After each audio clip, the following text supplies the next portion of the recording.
Okay, here we go, the t-shirt headband. So many of you have asked about this headband that I wear a lot when I work out. I also wore it all summer to the beach, to the pool. I just love it. One of the reasons I was kind of motivated to make my own headband is because I love wearing them. I think they're cute, but within an hour, my head hurts. I have a headache, it's too tight, I have to take it off. And I also don't like those headbands that are really severe, that kind of hold your hair down really flat, almost make you look bald. So I was like, you know what, I'm gonna make my own. So I researched a few on YouTube and kind of, with a little bit of trial and error, came up with my own. So the first thing I wanna mention is the quality of the shirt. It does need to be kind of a good quality shirt. And I know that's hard because you don't wanna cut it up, but sometimes you might have a stain or like a tear on one, and so that's a good one to use.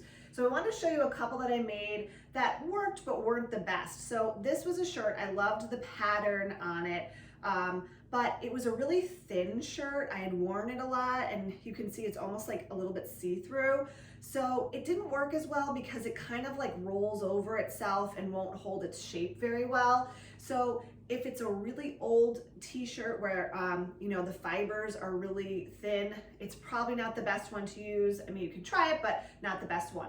Another one that I've used a couple of times is like an old t-shirt that I've gotten from a race, like a running race or, you know, some type of fundraiser that you're in or something like that. These shirts work really well because they're usually a nice thick fabric. The only thing is they're a little bit stiff. So this one is kind of really soft and it kind of, you know, folds nicely. These are a little bit stiffer, don't have as much give to them. So this is good, but again, not the best option. So the shirt that I'm gonna use today, as you can tell, I love stripes. I love black and white stripes. This one I loved, but it just never fit right.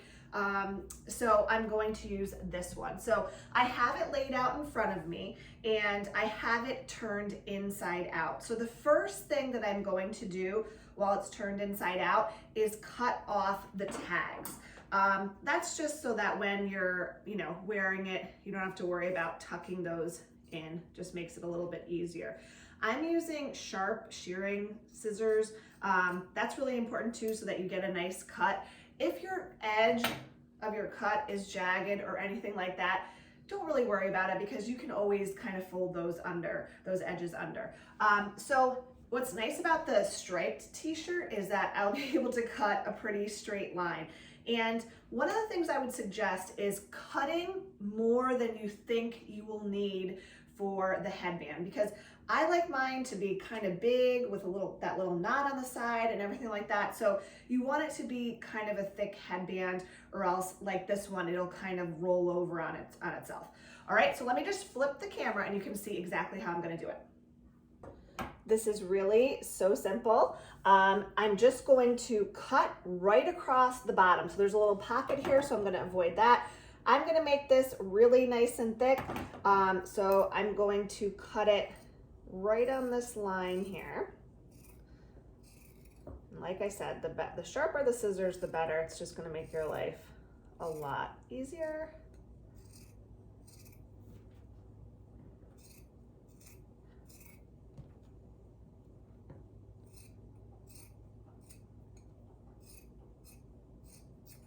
And then the other thing that I'm going to suggest that you do is cut off the hem, just because that way, let's see which way I want to do this, it doesn't look like a t-shirt. So if you leave that kind of hemline in, you'll see that and people will be able to tell it's a t-shirt. So we don't want that. So again, I'm going to cut right on the line.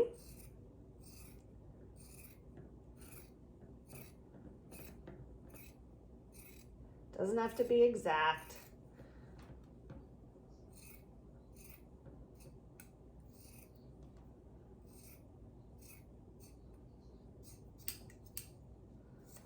Okay, so this shirt was actually pretty tight. So what I'm going to do is I'm just gonna take my hands and I'm gonna kind of stretch it out, because we actually are going to have to like wrap it over twice. So you want it to be a pretty good size so that you'll be able to do that. So that looks pretty good. You can see I have a little bit of a loop.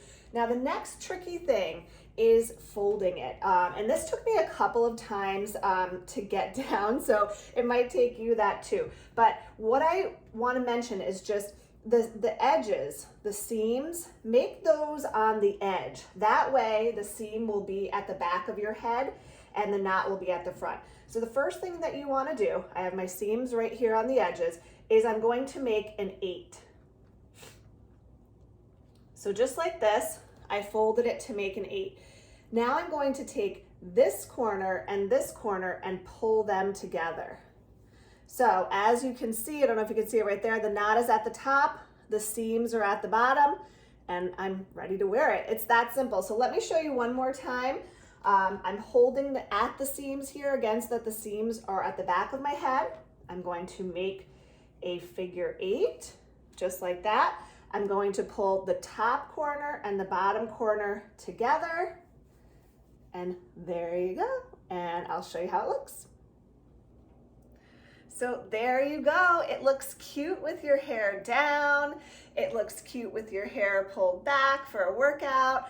If you don't want a knot this big, then just cut it a little bit thinner, and it won't be as thick with the knot. But I like having that. I think it gives it, a little something. So this might be my new favorite. It feels so good, and it will change your life. You won't get a headache wearing a headband, and it'll keep your hair back and feeling carefree. So let me know if you give it a try.